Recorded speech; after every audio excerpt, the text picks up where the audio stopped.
Assalamualaikum warahmatullahi wabarakatuh. Waalaikumsalam warahmatullahi wabarakatuh. Alhamdulillahirabbil alamin. Berjumpa kembali bersama Kang Anaris on stage. Dan kalian harus senantiasa menonton dan menyaksikan video-video inspiratif di channel ini. Kenapa?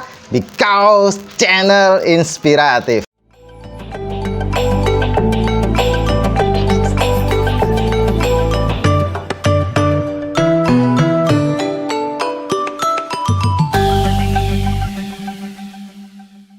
Alhamdulillah. Dan Kang Anaris hari ini ya udaranya sangat ya mendukung lah, tidak panas dan tidak juga hujan. Kang Anaris berkesempatan untuk silaturahmi ke kediaman sahabat Kang Anaris yang spesial, guru Ustadz Kang Anaris yang luar biasa. Siapa dia? Beliau adalah Ustadz Gintoko. Ya, beliau sering kita panggil Dr. Gintoko atau lebih tepatnya Koh Gintoko. Kenapa? Karena beliau alhamdulillah selesai menyelesaikan pendidikan S3-nya di China. Di mana itu perguruan? Di Guangxi Medical University. Guangxi Medical University di China. Maka kemudian yang nggak tahu mungkin ada perubahan dulu dari orang Indonesia ke Cina, kemudian sekarang berubah menjadi tambahan koh tadi itu ya. Koh Gintoko. Alhamdulillah. Bagaimana Dokter Gintoko kabarnya? Sehat. Masya Allah. Saya itu senang loh kalau ketemu sama beliau, itu selalu terkesan kelihatan fit, sehat, dan energik. Itu yang penting. Dan karena memang beliau di Indonesia itu dikenal sebagai pakar jamu ya. Dan ini ada hubungannya dengan waktu kuliah di China ya. Waktu itu ngambil jurusan apa itu kok? Jadi saya ngambil di sekolah farmasi Universitas Kedokteran Guangxi. Alamatnya di Nanning ya. Kota Nanning ini kota pelajar kayak di Yogyakarta. Jadi kampusnya memang banyak sekali. Ya. Jurusannya waktu itu? Farmasi. Farmasi. Ya. Kemudian mengambil di penelitian terkait dengan diabetes. Oke. Berarti memang di Cina itu ada pendidikan farmasi yang berhubungannya dengan apa tadi itu? Jamu juga ya? Iya, jamu. Jamu. Dan kalau ngomong jamu ini kan kita sering mendengar ini, apalagi orang Jawa itu ya. Ya, itu minum jamu bikin tubuh kita menjadi sehat itu. Kenapa belajar jauh-jauh ke Cina? Wong di Indonesia, di Nusantara itu juga sudah ada itu yang namanya jamu. Iya, memang kita mengenal untuk Indonesia sendiri ya, itu sejak abad 4 Masehi ya, berdasarkan bukti dari arkeologi atau bebatuan Neolitikum ya, seperti yang kita ketahui misalkan kita punya yang namanya pipisan ya, tempat untuk ngeplok jamu atau meramu jamu itu. Lalu jenis pipisan ya? Itu pipisan. Kowe kenal ora bro pipisan? Di toilet tuh. Pipisan jamu ya. Itu dulu ada dipakai. Artinya memang Indonesia sudah punya budaya ya, tetapi kita tahu bahwa untuk ikon atau untuk global level itu memang sampai saat ini masih Cina lah yang menjadi rujukan untuk pembelajaran itu. Maka kemudian kita atau saya sendiri ditugaskan untuk belajar ke sana gitu. Oh gitu. Ternyata memang Cina itu sekarang mengembangkan tentang jamu ini. Iya, kalau kita abad 4 Masehi, Cina itu 2800 sebelum Masehi. Jadi sudah tua mana kira-kira? Berarti memang belajarlah meskipun sampai ke negeri Cina gitu ya. Meskipun mungkin kalau dilihat ini di sini juga ada kan. Kalau di Indonesia sendiri kekayaan akan jamu ini seberapa sih potensinya? Banyak sekali ya. Jadi kita tercatat sekitar 30.000 jenis.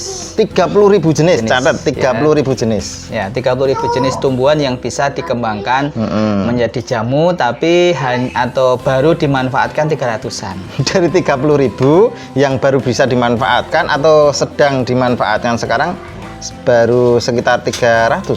Sangat jauh sekali ya. Artinya masih banyak potensi yang belum dikembangkan. Gitu ya. Itu pun baru dari tumbuhan atau daratan atau istilahnya terestrial. Bagaimana kalau ditambah dengan biota laut atau lautannya? Kita ada sekitar 10.000 spesies di lautan. Kalau itu ditambah, jadi 30.000 tambah 10.000 jadi 40.000. Itu adalah kita yang terbesar Masya Allah. di Indonesia, di dunia. Di dunia Ya. kita potensi Terbesar. baik itu apa namanya Lautan hayati maupun daratan. daratan maupun lautan itu memiliki potensi untuk perkembangan tentang jamu ini dan ternyata itu belum dimaksimalkan. Belum. Masya Allah. Ini tugas siapa ini? Kalau sampean mau kuliah ke Cina sana untuk dapat ilmunya kemudian di sini dikembangkan begitu ya. Dan luar biasa ya. Nah, ngomong-ngomong soal jamu. Wah, ini kenapa tertarik dengan jamu ini? Apakah punya sebuah impian dulu waktu kecil aku cita-cita besok mau jadi apa ya? Jamu. Bakul jamu.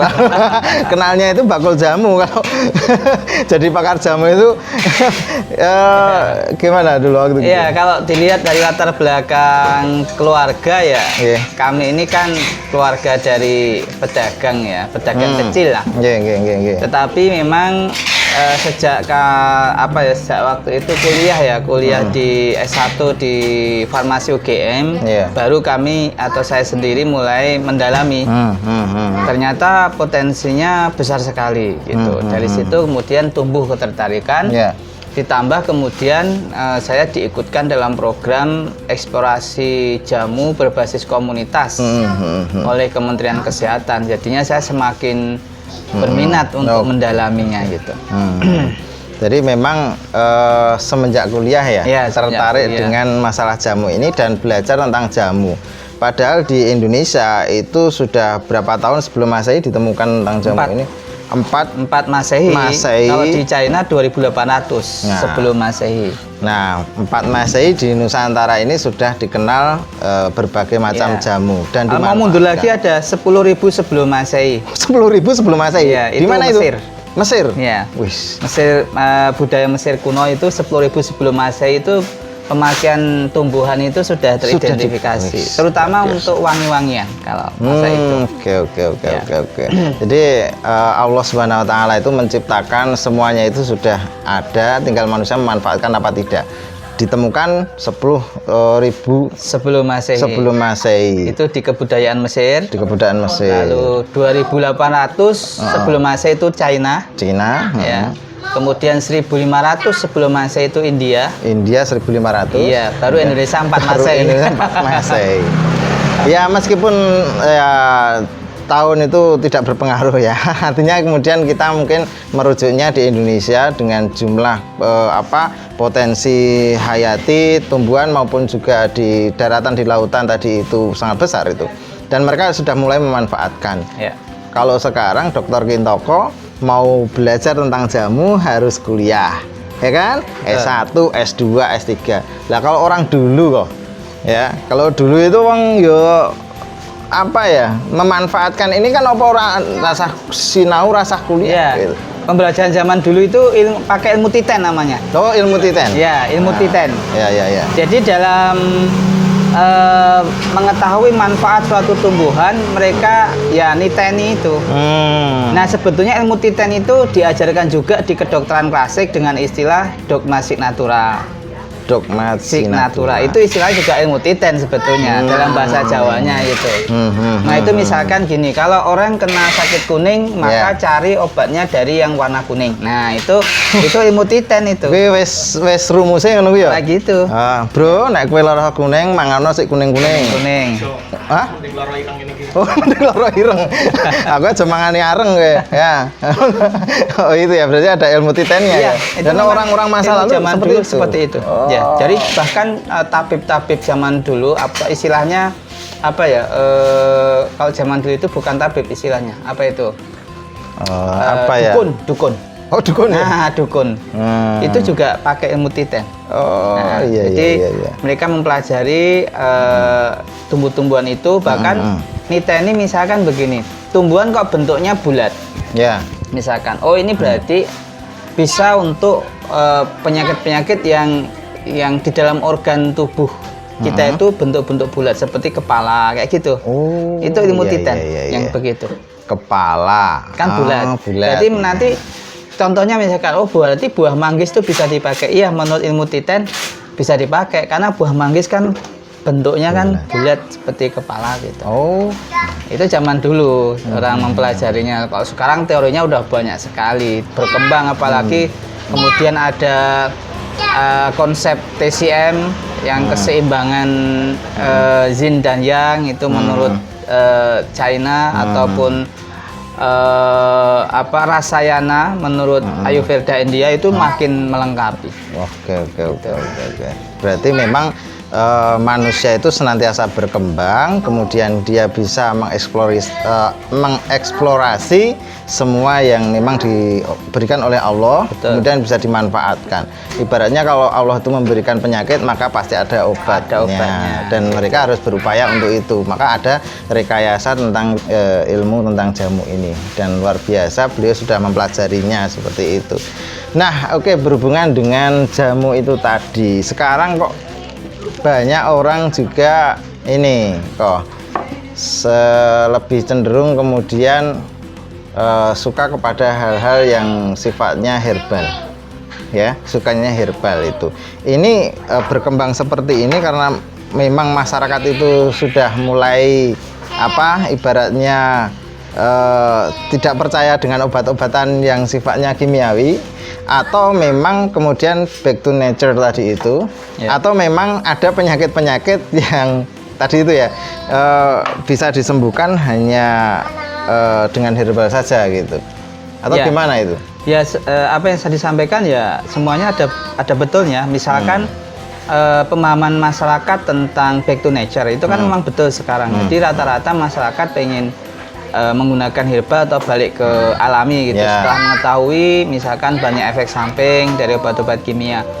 Nah, efek samping obat-obat kimia juga sekarang lebih banyak terdapat pada penyakit-penyakit yang kronis, penyakit yang sifatnya pemakaian obatnya itu jangka panjang, obat kimia maksudnya. Jangka panjang dan terus-menerus. Iya, itu kan menyebabkan banyak efek samping lah. Kemudian masyarakat ngerti loh, kalau untuk penyakit-penyakit yang seperti ini, kenapa tidak menggunakan yang herbal saja, yang efek sampingnya lebih kecil gitu.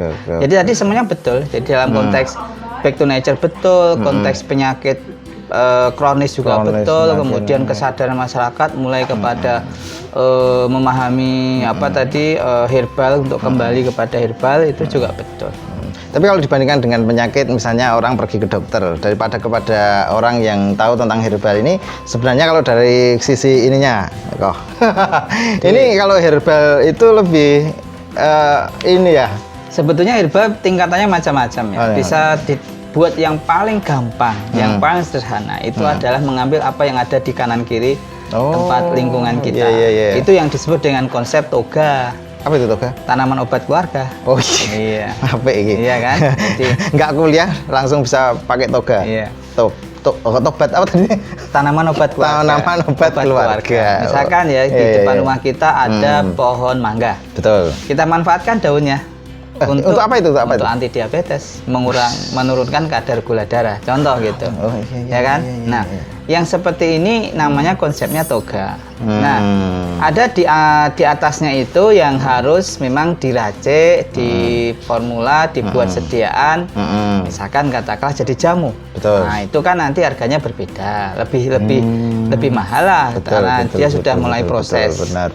Nanti di atasnya itu masih ada lagi namanya ekstrak. Bentuknya diekstrak. Itu namanya obat herbal terstandar, itu lebih mahal lagi. Yang lebih mahal lagi dari itu ada yang kategorinya obat tradisional itu adalah fitofarmaka. Itu sudah sekelas seperti obat kimia tapi dia murni semuanya herbal. Iya. Nah, yang ini mungkin masyarakat jarang mengenal istilah ekstrak, jamu ekstrak terstandar atau fitofarmaka karena memang harganya itu sangat tinggi dan biasanya ini hanya ada di kalangan menengah ke atas utamanya loh ya. Sebagian besar dari kita adalah jamu maupun toga atau tanaman obat keluarga itu. Betul. Nah, ini yang sekarang sedang didorong toga itu. Ada istilah apotek hidup. Betul. Itu istilahnya apotek hidup, betul. Apotek hidup ya. Toga itu adalah konsep apotek hidup. Betul sekali. Jadi rasa tuku wis karek metik nong kebun. Kebun. Ya, gitu. Tinggal dicuci, mau di blender atau direbus atau diseduh. Nah, itu ada masalah cara penyiapannya. Oh, betul. itu. Wah, ternyata herbal itu juga ada tingkatannya gitu loh. Jangan kemudian bilang, "Wah, ini herbal iki regane larang." Nah, kalau ya, yang latte gitu. atau batu-batu standar atau ekstrak tadi ya mahal sekali. Mahal, betul. Ya. Wah, ini wis regane larang terus prosesnya kok jadi lebih lama daripada dengan obat ini piye gitu. Ada kontra diksi Iya. istilahnya apa ya? Kalau pakai herbal kok lama kok Apanya? Lama Penyembuhan atau apa gitu? Ya kan herbal itu memang kalau kelasnya tadi seperti apotek hidup Ya. tadi atau jamu, dia lebih ke upaya preventif sebetulnya Pencegahan. Ya. Oh, Atau meningkatkan gitu. sistem imun. Kayak seperti ini nih, Ya. pandemi seperti Betul. ini, sebaiknya memang membiasakan diri mengkonsumsi herbal untuk meningkatkan daya tahan tubuh gitu. Oh, Itu pas oke. itu herbal. Nah, lalu herbal yang digunakan untuk pengobatan ada atau tidak ada? Itu tadi yang saya sebut dengan konsep ekstrak tadi terstandar ya, atau standar. konsep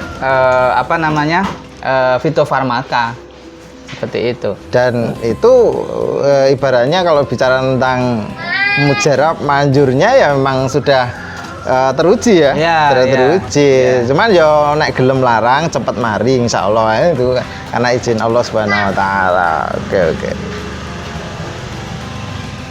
Cek tak ngombe sih. Ya. Nah, ini salah satu herbal ya. Ini apa nih? Herbal. Ini jahe. Oh jahe. Iya. Kok rasanya beda ya? Ada jahe ditambah rempah. ginseng. Ginseng ini? Iya. Aduh, wah ini kalau pengen tahu khasiatnya ginseng itu apa, nah ini mungkin sedikit dikulik. Kok apa ini ginseng? Ya, jadi ini salah satu yang tadi saya sampaikan untuk meningkatkan daya tahan tubuh atau stamina ya. Ada kombinasinya jahe merah, kemudian ginseng, Ya. kemudian jinten hitam. Nah, itu menjadi satu formula yang kita racik, ditambah gula aren. Jadi rasanya menjadi sedap. Insya Allah. Dan ada kopinya. Nah, Iya, jadi ini. ini namanya rasanya kayak rasa tes kopi. Masya Allah. Ini khasiatnya apa? Kok ya? Ya utamanya supaya kita tetap fit ya. Tetap, ini mengurangi rasa lelah gitu. Ya. Dan juga mungkin kalau kita ada masalah seperti sering Gangguan apa ya sering sakit misalkan ya, itu bisa kita biasakan lah mengkonsumsi minuman herbal seperti ini. Oke. Udah ada ini ya? Apa semacam hasil penelitian yang sudah diakui? Ya, jadi kita cukup lama lah meneliti salah satu produk ini namanya Binagel ya. Namanya Binagel. Binagel. Ya, ini dari tumbuhan sejenis binahong itu merambat. Tumbuhan merambat. Nah, itu kita teliti 3 tahun. 3 tahun Ya. diteliti, kemudian Ya, sampai kita mendapatkan zat aktifnya itu ada di mana. Maksudnya ada di mana? Ada di bagian yang polar, semipolar atau non polar gitu. Rasanya seperti itu. Dan sekarang sudah kita produksi dan bahkan sudah alhamdulillah sudah dijual dan dipamerkan di beberapa negara seperti Taiwan ya. Kemudian Uzbekistan pernah, Korea Selatan juga pernah. Kemudian kemarin ke Jakarta atas inisiasi dari Badan POM. Kemudian juga ada di Thailand. Jadi itu beberapa yang sudah luar biasa ini anak desa yang kemudian mendunia dengan hasil eksperimen dan penelitiannya dan bahkan sudah bisa diproduksi. Namanya tadi Binagel. Ini apa ini khasiatnya apa ini? Untuk penyembuhan luka, kemudian jerawat, bisul seperti itu. Untuk luka bakar juga bisa, luka diabetes juga bisa. Hanya satu yang nggak bisa, luka hati. Oke. Jian, ya ini ada yang di belakang yang terawat-terawat kayaknya. Ya asal tidak melukai hati karena memang sulit untuk dicari obat. Oh sulit sekali. Sulit Jadi sekali. Kita berusaha bagaimana tidak melukai hati orang lain ya. Betul, jagalah hati ya, jangan dikotori dan disakiti. Ya. Ini pesan dari Dr. Kintoko. Nah, selama ini gimana dokter?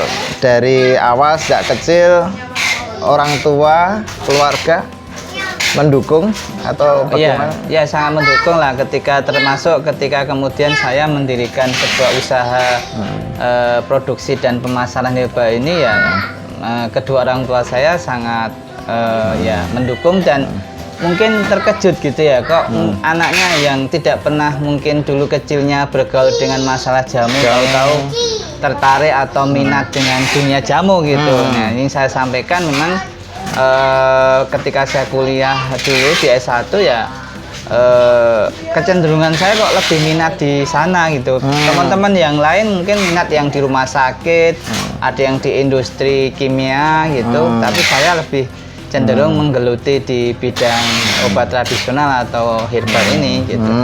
Ya. Ada nggak cerita-cerita menarik kenapa dulu itu apa ya semenjak kecil gitu ya, semenjak kecil kemudian terpikir wah ini apa ya? Atau mungkin dulu memang seperti anak-anak biasa waktu kecil dulu? Iya. Cita-citanya apa dulu? Cita-citanya apa dulu? Saya waktu kecil ya biasalah sebagian besar anak-anak itu kan berubah-ubah ya. Pertama saya pengen jadi dokter. Wah, pengen jadi dokter ya. Kedua setelah itu berubah. Kita jadi ini apa? TNI. Jadi Akabri. Kita wah kok ada banget tuh. Ya, paling tidak nek jadi dokter baru kuwi terus cita-citanya jadi opo jadi TNI. Iya, waktu itu kita pernah mencoba untuk mendaftar lah di Akademi Bersenjata Republik Indonesia itu atau dulu namanya Akmil ya. Pernah daftar juga? Pernah. Dengan ketinggian tubuh. Lah ya, dengan ketinggian tubuh ini akhirnya pengujinya bilang begini, kamu ini KT pulang saja gitu. Sampai bilang seperti itu. Iya. Makanya saya merasa oh berarti ini memang bukan rezeki saya. Iya. Berubah lagi ya wis lah kalau gitu. Kuliah saja gitu, langsung milih kita farmasi, tapi belum terpikir bahwa nanti saya akan menjadi ahli herbal itu belum ya. Hanya satu yang saya ingat itu waktu saya kecil memang pernah kena penyakit apa namanya cangkrangan ya. Cangkrangan. Ya cangkrangan.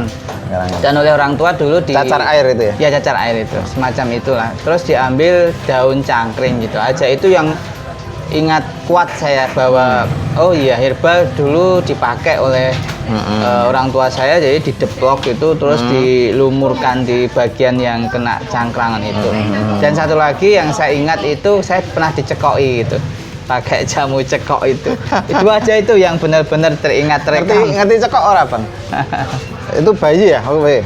Enggak, saya udah itu biasanya kalau anak kecil nggak mau makan ya, itu dicekoi. Nah itu waktu itu jenengan ya itu nggak mau makan atau SD kelas 1 apa ya, jadi saya udah agak ingat gitu, tapi nggak begitu jelas sih, cuman saya dibawa di satu tempat yang sekarang saya tahu tempatnya itu ada di sekitar pura wisata itu di daerah Bontomanan ya itu THR. Nah itu ada tukang cekok di situ. Nah bapak orang tua saya mengatakan di daerah ini gitu. Nah saya terus oh iya dulu kayak pernah dibawa pokoknya gitu untuk dicekoki gitu. Jadi itu asal muasalnya kenapa beliau masih ingat, mungkin bernostalgia waktu kecil dicekoki. Jadi kalau Anda punya anak yang sulit makan silahkan dicekoki, siapa tahu suatu saat nanti gedenya jadi pakar jamu. Tapi ya mesti diajari, dididik dan dibiayai gitu kan, kemudian kuliah dan seterusnya gitu. Ora terus asal dicekoki ya mergane wong tuane ya wis mumet tenan bicara nilai gelemangan kok. Gitu. Enggak, masyaallah. Nah, luar biasa ini cerita yang kita dapatkan dari Dr. Kintoko tentang beliau, tentang aktivitas beliau yang memang beliau tekuni hari ini sebagai pakar jamu. Kalau untuk kemudian ini kan jenengan sudah punya ilmunya ini kok, sudah punya ilmunya. Ini terus tentu banyak orang itu merasa bahagia kalau dia kemudian bisa berbagi ilmu. Iya. Ini gimana kok? Ada apa ini? Cara berbagi kepada banyak orang? Iya, saya sekarang membuat banyak sekali pelatihan-pelatihan, terutama yang berminat untuk ke herbal ya. Betul. Yang pertama itu pelatihan yang saya sebut dengan master herbal. Ya, itu pelatihan untuk khusus mereka mendalami bagaimana cara meracik. Itu. Kemudian ada lagi pelatihan khusus bagaimana cara menjadi usahawan herbal. Kita sebut sebagai herbalpreneur ya. Itu juga ada pelatihan. Iya, iya. Kemudian ada lagi pelatihan yang bekerja sama dengan PKMI. PKMI itu adalah suatu perkumpulan kesatria muslim Indonesia yang di situ ada yang namanya kita sebut sebagai pelatihan tabib jawara. Nah, Pelatihan tabib jawara. Ya, artinya nanti dia menjadi tabib, sekaligus dia adalah jawara. Jadi kemudian kita sebut tabib jawara. Dan banyaklah seminar-seminar atau saat ini webinar yang kaitan dengan masalah herbal itu. Dan saya lihat memang sekarang sedang euforia juga, apalagi di masa pandemi. Betul, betul. Itu semua orang pengen tahu tentang herbal untuk mencegah atau menanggulangi COVID ini bagaimana? Bagaimana meningkatkan daya tahan tubuh di Iya, dalam seperti masa itu. seperti ini ya. Yes. Masya Allah. Nah, ini ternyata bagi Anda, bagi kita semua, bagi teman-teman semuanya, berbagi itu penting. Gimana rasanya Dr. Kintoko ini bisa berbagi dengan banyak orang dengan ilmu yang jenengan miliki? Ya, artinya saya merasa bahwa ilmu ini anugerah dari Allah ya, dan saya berkewajiban untuk menyebarkan ini. Syukur-syukur kemudian ada di antara yang telah belajar kepada saya, kemudian dia benar-benar mumpuni, bisa menguasai dengan baik ilmu-ilmu herbal ini, dan kemudian juga mengembangkannya. Mungkin dia membuka semacam kriya sehat ataupun mungkin ya menjadi marketing herbal mungkin, ataupun dia ada di produksi. Itu semuanya sangat memungkinkan. Jadi ilmu yang saya kembangkan tidak hanya di pelayanan, tetapi juga sampai mulai produksi sampai kepada marketingnya. Oke. Luar biasa ya. Jadi semuanya bermanfaat dan bisa dimanfaatkan dari alam kembali kepada manusia yang kemudian bisa memanfaatkan itu untuk keberkahan hidupnya. Dan itu semuanya datang dari Allah SWT.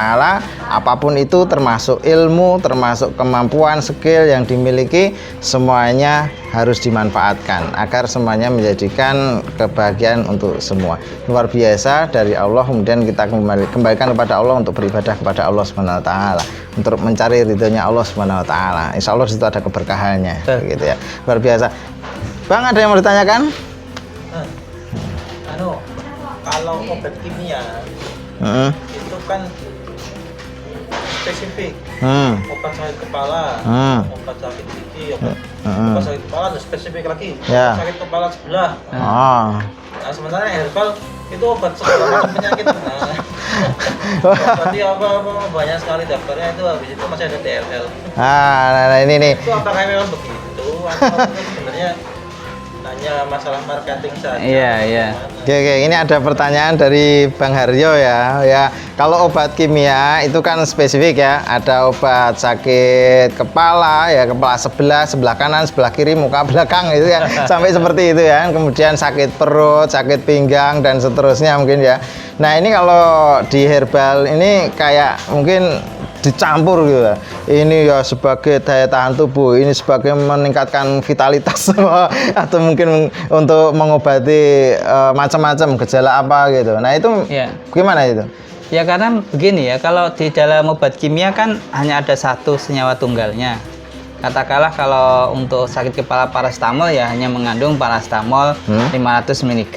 Ya. Tapi kalau herbal kan nggak bisa begitu. Herbal itu mengandung banyak kandungan senyawa di situ. Nah, meskipun banyak, tetapi ada kandungan senyawa utamanya, dan itu pun juga tetap bukan senyawa tunggal. Itu ada beberapa senyawa yang dominan. Artinya tidak hanya satu yang dominan, ada beberapa. Nah, kalau misalkan nanti kita memakai, katakanlah diperas, di jus, direbus, itu nanti bisa efeknya bisa berbeda-beda. Perlakuan terhadap itu mempengaruhi khasiat. Yang kedua, pemakaian dosis juga pengaruh. Nanti kalau dosisnya dibuat sedang atau tinggi atau rendah itu juga bisa merubah khasiat. Ini yang herbal. Herbal. Ternyata herbal juga ada. Ada. Ininya ya, apa? Tadi itu Ada pendosisan. dosisnya juga ada? Ada. Yang namanya dengan posologi bahasanya. Tapi kalau dosis atau posologi dalam herbal, kalau yang tradisional disebut namanya antropometri, seperti sak jimpit, sak jempol, sak siung, sak upil nggak ada ya, sak upil ya. Saupil. Saupil. Saupil misalnya. Jadi adanya itu yang istilah-istilah seperti itu namanya antropometri, dan Kementerian Kesehatan kemudian memberikan pedoman bagaimana mengkonversi dari dosis yang antropometri, misalkan 1 genggam itu sama dengan 80 gram seperti itu. Itu untuk memudahkan supaya dosisnya itu fix. Itu yang terjadi dengan herbal itu diklaim sebagai tadi untuk segala macam penyakit itu sebetulnya harus dijelaskan dengan logika seperti itu. Yang kedua, memang apakah ini ada maksud promosi saja? Bisa jadi karena ada beberapa yang memanfaatkan seperti ini menjadi peluang, tapi menurut saya ini kurang pas gitu. Saya menggunakan istilah yang seperti ini, namanya herbal anarkis.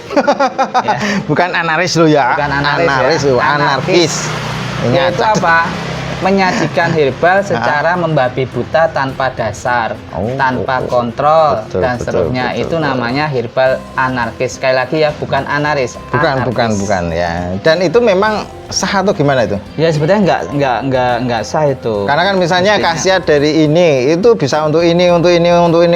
Ya harus dijelaskan sebetulnya dia pemakaiannya dosisnya berapa. Seperti itu mestinya. Dan itu memang harus ini ya. Kalau kemudian diukur, ditakar, dosisnya kemudian diklasifikasikan, jadi nanti biayanya mahal lagi tuh. Ya bukan, maksudnya nanti misalkan saya menggunakan kunyit, ya kunyit untuk katakanlah mengobati katakanlah luka. Betul. Nanti misalkan dosisnya adalah 1 jempol atau 3 jari, 1 jari maaf. Terus nanti kunyit juga dipakai untuk mengobati misalkan asam lambung. Nanti saya pakainya 2 jari misalkan seperti itu. Jadi dosis yang berbeda seperti itu maksudnya. Dan itu masing-masing tabib atau ahli jamu itu punya standar sendiri atau memang sama? Punya standar sendiri. Itu yang dimaksud dengan jamu itu memiliki nilai seni. Ada seni loh. Ya, ada jamu seni. Ada seninya loh. Ya ada, itu namanya seni meracik. Iya. Jadi tidak hanya mereka yang kuliah di ISI ya. Institut Seni Meracik juga ada. Saya juga bisa menjadi seorang seniman meracik namanya. Wah. Bisa Karena masuk komunitas. Ada seninya, ya. Makanya kenapa setiap ramuan, satu ramuan katakanlah untuk anti diabetes, tidak ada yang sama persis tidak ada. Yes. Itu komposisinya beragam, terus nanti takaran masing-masingnya bervariasi. Ya, itu namanya seni. Nah, di dalam bahasa farmasi namanya legi artis. Legi artis itu seni meracik namanya. Bahasanya itu legi artis. Wah, ini. Jadi kalau saya, ini dasarnya apa? Kamu buat ini. Nah, ini sana seni saya meraciknya begini. Nah, meskipun ada panduan umumnya itu begini. Kalau menurut TCM itu ada namanya herbal raja, herbal menteri, herbal duta, herbal prajurit gitu. Cuman herbal rajanya itu takarannya berapa itu kan seninya masing-masing. Katakanlah nih herbal raja itu minimal 50%. Benar. Kandungannya. Saya ngasihnya 70%, boleh nggak? Boleh. Peracik lain ngasihnya cuma 60%, boleh nggak? Boleh. Kan sudah sesuai ketentuan. Nah, itu seni namanya. Legi artis. Ya. Berarti bagaimana kemudian menjadikan dari satu jenis itu bisa memiliki apa tadi beragam klaim manfaat. Itu. Tergantung dosisnya. Jadi kalau sudah tahu filosofinya jamu, itu semua tumbuhan itu bisa jadi obat sebetulnya. Iya. Luar biasa ya. Jadi itu belajarnya itu paling tidak ya 20 tahun. 20 tahun? Iya, 20 baru tahun. Bisa mengidentifikasi ini itu untuk apa?